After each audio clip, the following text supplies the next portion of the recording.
Hello guys, i-share ko lang ito yung problema sa shock grounding namin dahil mataas yung reading niya.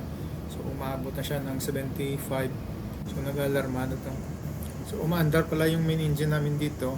At ang unang ginawa natin, minisure muna natin yung DC voltage niya, yung millivolts gamit ang multimeter para at least ma-compare natin yung value sa display at saka sa multimeter.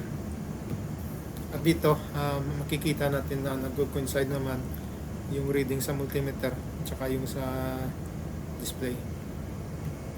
So yung next na ginawa natin, chinek natin yung carbon brush, tapos yung holder niya, pati yung slip ring.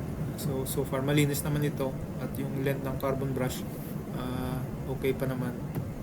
So para ma-check din natin yung measurement natin mula dun sa taas, kumuha din tayo ng measurement dito sa local. So dito na measure natin na 20 or 21 millivolts lang nakuha natin.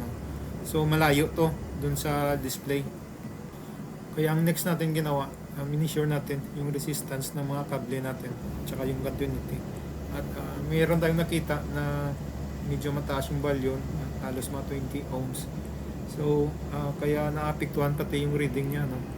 So nilinis natin yung terminal lug ng kable na to para maganda yung contact niya sa ground.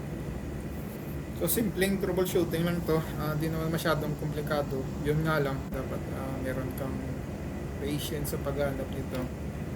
Since maliit lang ang value na to, millivolts lang. So mahalaga na maganda yung continuity niya dahil konting variations lang ng resistance nakaka-apekto sa value ng output niya.